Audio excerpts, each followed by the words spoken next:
안녕하세요. 조현진 회계사입니다. 이번 시간은 원가 구조에 대해 알아볼 겁니다. 별표. 회계를 크게 나눈다면 관리회계와 재무회계로 나눌 수 있습니다. 저희가 재무제표라는 회계적인 결과물을 받아볼 수 있는 것은 재무회계 덕분입니다. 의사결정들이 합리적인 의사결정을 할 수 있도록 회계 정보를 가공해 제3자인 감사인을 통해 신뢰성을 인정받아 재무제표는 공시됩니다. 이와 달리 내부 의사결정을 목적으로 하는 회계를 관리회계라고 합니다. 조직의 경영자가 의사결정을 내리는 내부 보고를 위한 회계로 경영진의 의사결정에 도움을 주고자 하는 목적으로 수행됩니다. 이번 시간 저희가 주목해서 볼 것은 원가 구조입니다. 저희가 내부적인 원가 자료를 분석할 것은 아니니까요. 당해 기간의 총 비용은 변동비용과 고정비용으로 구분할 수 있습니다. 변동비용은 생산량에 비례해서 인과관계를 구분할 수 있는 비용이라고 할 수 있습니다. 고정비용은 생산량, 조업도에 비례하지 않고 발생하는 비용입니다. 쉽게 생각해서 우리가 공장에서 더 많은 물건을 만들어낼수록 그 물건에 대한 재료 원가는 비례해서 증가할 것입니다. 부품비, 추가적인 인건비 등은 일종의 변동비로 볼 수 있습니다. 공장의 가동률이 높아진 것입니다. 하지만 공장의 감가상각비나 임대료, 연구개발비, 광고선전비 등은 고정비용으로 분류됩니다. 장기적으로는 공장을 매각하거나 임대자산을 해지하거나 연구개발비 예산을 집행하지 않는 등 조정이 가능하지만 단기적으로 고정되어 있다고 할 수 없습니다. 물건 한 단위 생산에 비례적으로 증가하면 변동비용, 생산량에 따라 변동하지 않는 비용이 고정비용입니다. 단기적으로는 선택의 여지 없이 발생하는 것을 고정비용이라고 이해하시면 됩니다. 주식을 투자할 때도 이 기업이 자본집약적 기업인지 노동집약적 기업인지를 구분해서 파악하셔야 합니다. 자본집약적이라는 말은 많은 자본이 투자되어 있다는 것입니다. 예를 들어 화학, 금속, 석유 산업 등이 있습니다. 경제가 발달할수록 자본집약적인 산업이 발달하게 됩니다. 자본집약적 산업의 대표주자인 SK이노베이션을 같이 보겠습니다. SK이노베이션은 석유, 화학업종을 영위하는 회사로 고품질의 휘발유, 경유와 같은 연료부터 친환경 플라스틱까지 판매하고 있습니다. 우수한 기술력을 바탕으로 전기차 배터리 등 첨단 소재 산업을 육성하고 있고요. 2021년 반기 기준으로는 석유 사업 64%, 화학 사업 22%, 윤활유 7%, 배터리 사업 6% 및 기타로 매출이 구성됩니다. 원유를 정제하는 설비는 대규모 시설 투자가 수반됩니다.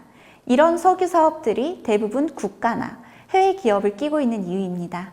석유업계에서 가장 유명한 국영기업인 아람코가 S오일의 대주주입니다. S오일은 모든 원유를 아람코에서 수입합니다. GS 칼텍스만 해도 40%는 쉐브론 홀딩스가, 10%는 쉐브론 글로벌 에너지, 나머지 50%가 GS 에너지가 출자하고 있습니다. 원유 및 기타 제품을 공급하고 석유로 제품의 제조에 따른 기술 용역도 제공받고 있습니다. 이런 설비 사업은 기본적으로는 자본이 투자되고 자본이 일을 하는 구조입니다. 고정비가 크다는 것입니다. SK이노베이션만 해도 2020년 기준으로 1년 감가상각비가 1조 원이 넘습니다. 한 물건을 팔았을 때 판매 가격이 10,000원이고 한 단위의 재료 원가, 인건비 등이 5,000원이라고 하면 한 단위 생산의 공원 이익이 5,000원입니다. 고정비가 크다는 것은 이익을 보려면 많은 물건을 팔아야 한다는 거죠. 즉, 가격에서 변동원가를 차감하고 그리고 고정비를 차감해야 이익이 나옵니다. 석유화학 제품에 대한 수요가 많을 때, 즉 경기가 좋을 때는 고정비를 레버리지로 삼아 더 많은 이익을 낼 수 있습니다. 지렛대로 힘을 덜 들이고 물건을 들어 올리듯 쉽게 이익을 낼 수 있습니다. BEP, 브레이크 이븐 포인트라고 하는 지점이 지나면 전부 이익이 납니다. 손익의 마지노선이라고도 합니다. 총 비용과 총 수익이 같은 지점, 이익이 0인 지점을 말합니다. 영화가 개봉하면 손익분기점에 대해 이야기를 하죠. 영화에 대해 기본적으로 몇십억, 몇백억씩 투자되다 보니 한 단위의 관객이 벌어들이는 수익이 비용을 커버하려면 이 정도 관객이 봐줘야 한다는 투자 손익분기점이 있습니다.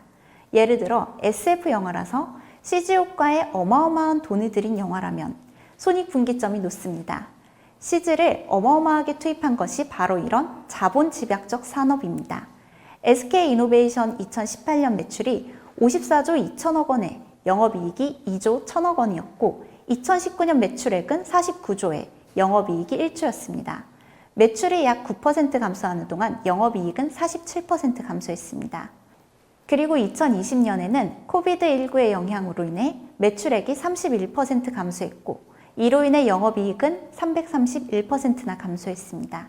설비가 어마어마하게 투입되어 있어 석유 사이클이나 혹은 코비드19와 같이 석유 제품 수요를 감소시키는 사건이 발생하면 기본적으로 타격이 큽니다. 2020년 서부 텍사스산 중진류 WTI라고도 하죠. 이 WTI가 배럴당 60달러에서 코비드19로 인해 5월 선물 가격 배럴당 마이너스 37불까지 기록했습니다.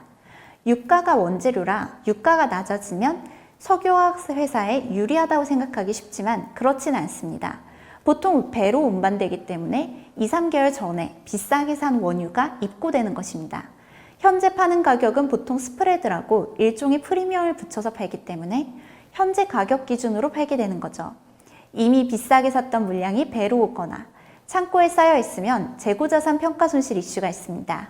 그리고 2020년 초반은 코비드19로 인한 수요 감소가 더 크게 예상되는 시기였습니다. 따라서 이때 정유사들의 주가는 바닥을 쳤죠. 하지만 반대로 생각하면 수요가 회복되면 이익은 크게 증가합니다. 고정비의 레버리지 효과인 거죠. 2020년 3월 말 5만 5천 원까지 떨어졌던 주가는 곧바로 반등해 2020년 5월 26일 12만 원을 기록합니다. FM스쿨 2021년 2월에는 코비드로 인해 경기 회복이 예상되면서 32만 7,500원까지 기록했습니다. 자본집약적 산업의 특성을 이해하는 것이 바로 이런 인사이트에 도움을 줄 것입니다. 감사합니다.